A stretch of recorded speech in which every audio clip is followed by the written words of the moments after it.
8:03 na guys, uwi na kami mamaya. Pero, magano lang kami. Si Kuya kumakain, si Bunso kumakain. Si Daddy bumibili ng taho. Ayun. Uwi na kami. Nagano lang, naglakad-lakad lang kami. And then, today is, Sunday. Siyempre, wala tayo sa church ngayon kasi nag-family bonding na kami. Anong oras na? 9:30 na. 12, check out na kami. So, sinusulit lang ang oras.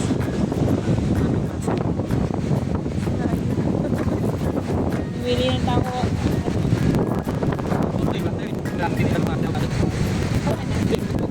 Kaya pala.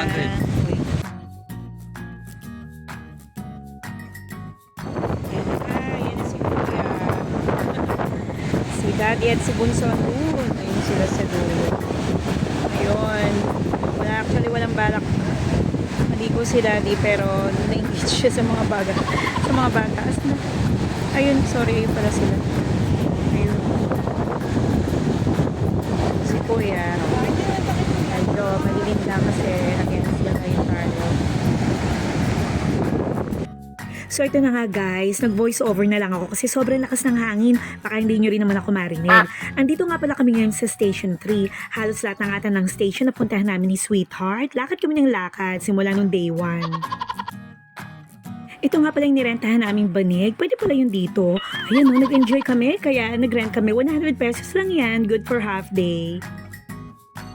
At bawal nga din palang magtapon ng basura dito. Kaya ayan o, para-paraan lang din, di ba?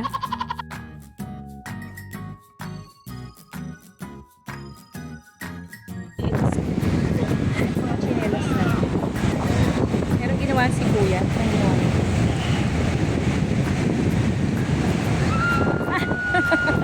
May inidoro. May inidoro. Kaba gumawa niya. Ayos. Wait lang. Punang siya. Okay. Ayan na ang alon. Patulong pa kayo na konti.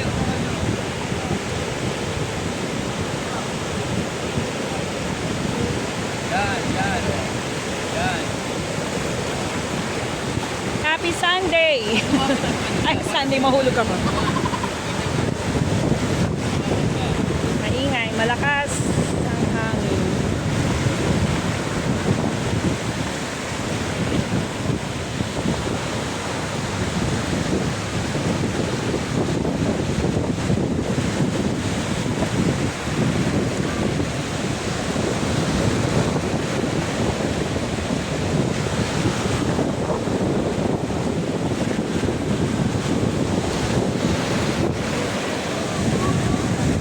Batang naglaro.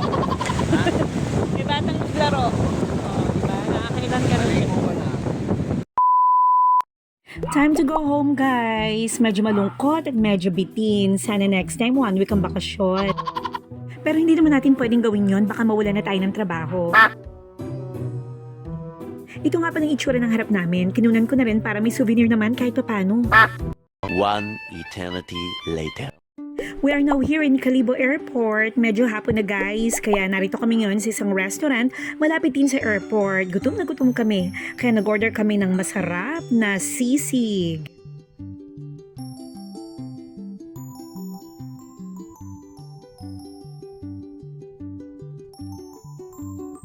Magandang itsura ng restaurant, pero maganda rin ang presyo ng mga pagkain ha.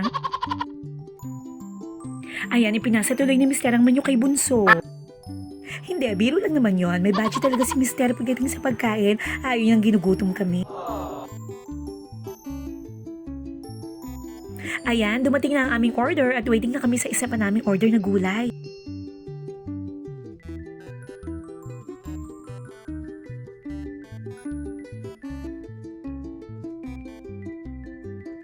Hindi na makatiis si Kuya, sinimulan niya na.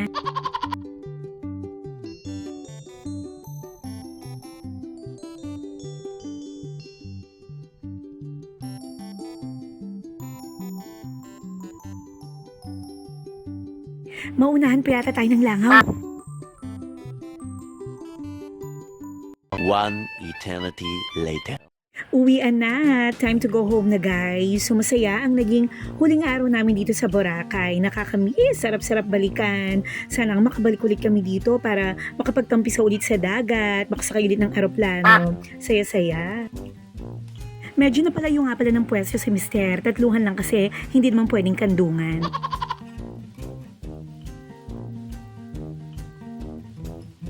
At tapos na naman ang ating isang araw na pag-vlog guys. Isang araw na puno ng pagpapala. Isang araw na maraming babaunin, no, maraming memories pabalik ng Manila. So very happy buong family kasi first time na mamasyal out of town. Kaya lubos-lubusin na natin ang mga biyayang ito. Again, salute sa ating mga OFWs na nagtatrabaho sa ibang bansa, yung iba ay nakabakasyon. Salute po sa inyong lahat. Salamat sa suporta sa buong pamilya. Nawa ay patuloy kayong ingatan ng ating Panginoong Diyos. See you later. A few moments later. Hello guys, good evening and we're back to the Singing Mom Tessum Slash. Kung tonight guys, another beautiful verse from Psalm 139:14. I praise you because I am fearfully and wonderfully made. Don't just look for miracles guys, you are a miracle.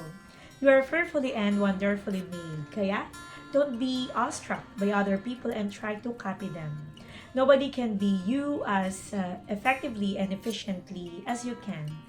Kapag ginamit natin yung mga talento na kaloob ng Diyos, yung mga gifts na bigay niya sa atin, people call us gifted. Ang tanong, ginagamit ba natin ang mga ito? Maraming mga tao ang hindi ginagamit yung mga talento nila, ginagamit, pero hindi sa tama. Don't try to live up to anyone's expectations but God's. You are special guys, you are rare, and in all rarity, there is great value. Sabi nga ni Jesus, let your light shine before men that they may see your good works.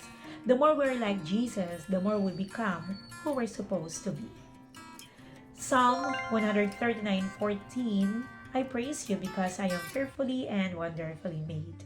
Thank you guys for your time. Thank you for watching the Singing Mom Tessum Slash. Why na see you again tomorrow for another day of vlogging.